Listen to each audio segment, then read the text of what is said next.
आपण मंडणगडच्या दिवाणी व फौजदारी न्यायालयाच्या नवीन इमारतीचं उद्घाटन करीत आहोत। खरं म्हणजे हा मंडणगड वासी आणि रत्नागिरीच्या सर्वांसाठी, आपल्या सर्वांसाठी एक ऐतिहासिक दिवस आहे। न्याय मंदिरासह डॉक्टर बाबासाहेब आंबेडकरांचा पूर्णाकृती पुतळा देखील तिथे उभा राहिला आहे आणि वंचितांना न्याय देण्यासाठी बाबासाहेबांनी आपलं आयुष्य वेचलं। त्या महामानवाच्या सुंदर अशा पुतळ्याच्या साक्षीने तिथं न्यायदान होणार आहे। हे लोकशाहीतलं न्यायाचं मंदिर आहे, घटनेचं मंदिर आहे, याची जाणीव बाबासाहेबांचा पुतळा आपल्याला सगळ्यांना सदैव करून देत राहील। रत्नागिरी जिल्हा व सत्र न्यायालयाचं त्याचप्रमाणे मंडणगड बार असोसिएशनचं देखील मी मनापासून अभिनंदन करतो। मुंबई उच्च न्यायालयाला देखील धन्यवाद देतो आणि बार काउन्सिल ऑफ महाराष्ट्र आणि गोवा यांना देखील धन्यवाद देतो। खरं म्हणजे मला आठवत आहे, मगाशी उदय सामंत यांनी उल्लेख केला, 2 वर्षापूर्वी माझ्या मुख्यमंत्री पदाच्या कारकिर्दीमध्ये काळामध्ये या ठिकाणी या न्यायालयाला मान्यता मिळाली आणि गवई साहेबांनी अनेक न्यायालयांना मान्यताही दिली आणि त्यांच्यामुळे अनेक न्यायालये देखील आम्हाला सुरू करता आली आणि या सगळ्याचं श्रेय आदरणीय भूषण गवई साहेबांना जातं, हे मी नम्रपणे या ठिकाणी सांगू इच्छितोय। या न्यायालयाचं भूमिपूजन देखील गवई साहेबांच्या शुभ हस्ते झालं आणि याचं लोकार्पण देखील, उद्घाटन देखील गवई साहेबांच्या शुभ हस्ते होत आहे। हा खऱ्या अर्थाने दुग्ध शर्करा योग आहे आणि ज्याचं भूमिपूजन, त्याचं उद्घाटन देखील म्हणजे गवई साहेब बघा, आमचं सरकार आणि आमचं PWD खातं किती सक्षमपणे आणि वेगाने काम केलेलं आहे। भूमिपूजनही तुम्ही केलं आणि लोकार्पणही तुम्ही केलं, हा योगायोग मोठा आहे। आणि त्यावेळेस आमचे तत्कालीन उपमुख्यमंत्री देवेंद्रजी भूमिपूजनाला होते आणि आज उद्घाटनालाही ते आहेत, हा देखील योगायोग आहे। आणि म्हणून नेहमी आम्ही कधी कधी कार्यक्रमामध्ये सांगतो की अनेक महाराष्ट्रातल्या मोठ्या मोठ्या प्रकल्पांचं भूमिपूजन या देशाचे यशस्वी प्रधानमंत्री नरेंद्र मोदीजींनी केलं आणि त्याचं लोकार्पणही मोदी साहेबांच्या शुभ हस्ते झालं।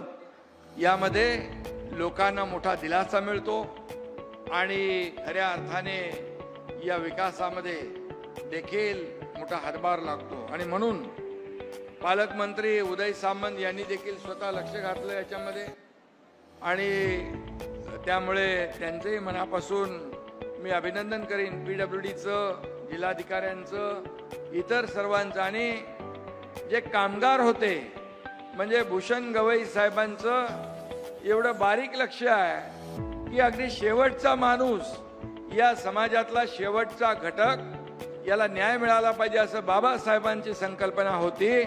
तसेच आज व्यासपीठावर कामगारांचं सत्कार भूषण गवई साहेबांच्या हस्ते झाला, हा देखील एक योगायोग आहे।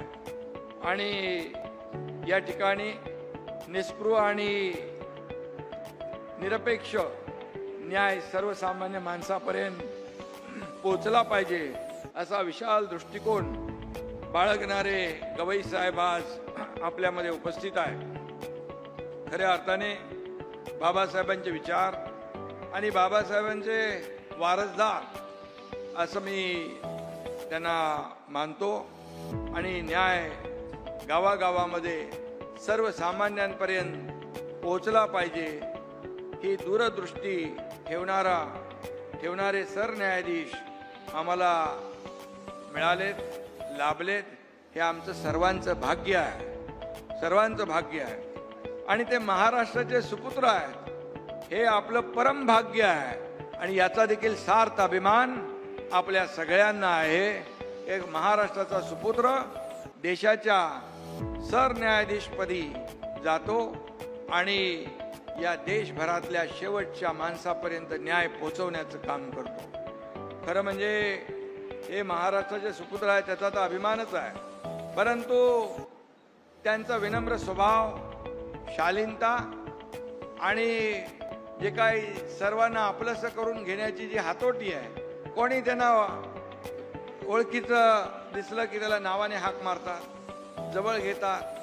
आमच्या मुंबईमध्ये जेव्हा राज्य शासनाच्या वतीने त्यांचा सत्कार केला तेव्हा विधान भवनामध्ये जुने लोक त्यांना भेटले, त्यांच्याबरोबर बोलवलंही, फोटोही काढले, खूप वेळ त्यांनी दिला। असा सर्वसामान्यांमधला अतिशय असामान्य कर्तृत्ववान या ठिकाणी व्यक्तिमत्व आपल्या समोर आहे उपस्थित, त्यांचं मी मनापासून अभिनंदन करतो। आणि कुठल्याही छोट्या मोठ्या घटनांनी डगमगून न जाता अतिशय स्थिरतेने काम करण्याबाबत त्यांची ख्याती आहे आणि म्हणूनच ते भारतीय न्याय व्यवस्थेचे भूषण आहेत, याचा देखील आम्हाला अभिमान आहे। शिवाय त्यांचं आडनाव गवई आहे, त्यामुळे कुठल्या मैफलीत कोणता राग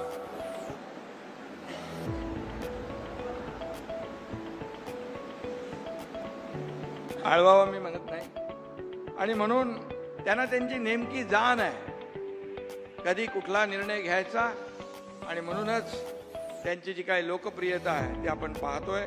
गवई साहेब, या देशातील न्यायप्रिय जनता सदैव तुमच्या सोबत आहे। मला वाटतं गवई साहेबांनी न्यायालयाच्या इमारतीच्या लोकार्पणाची गेल्या 3 महिन्यात 3-4 महिन्यात हॅट्रिक केलेली आहे। गवई साहेबांमुळे मुंबई हायकोर्टाचं कोल्हापूर सर्किट बेंच सुरू झालं, न्यायपालिकेचं नेतृत्व आणि शासनाची इच्छाशक्ती एकत्र आली की न्याय खरोखर लोकांच्या दारी पोचतो हे दाखवून देण्याचं काम केलंय। कोल्हापूर सर्किट बेंच, मंडनगड आणि त्याचबरोबर महाड, इतर ठिकाणी देखील अनेक ठिकाणी जी न्यायालय उभी राहिली त्याच्या मागे गवई साहेबांची प्रेरणा आहे। आणि म्हणूनच या ठिकाणी बाबासाहेबांच्या तालुक्यामध्ये ही इमारत देखील उभी राहते। गेल्या अनेक वर्षापासून याची मागणी होती आणि ती मागणी पूर्ण झालेली आहे। नवीन घडामोडी पाहण्यासाठी आजच आम्ही मुंबईकर 24 तासला लाईक करा, सबस्क्राईब करा आणि अपडेट रहा।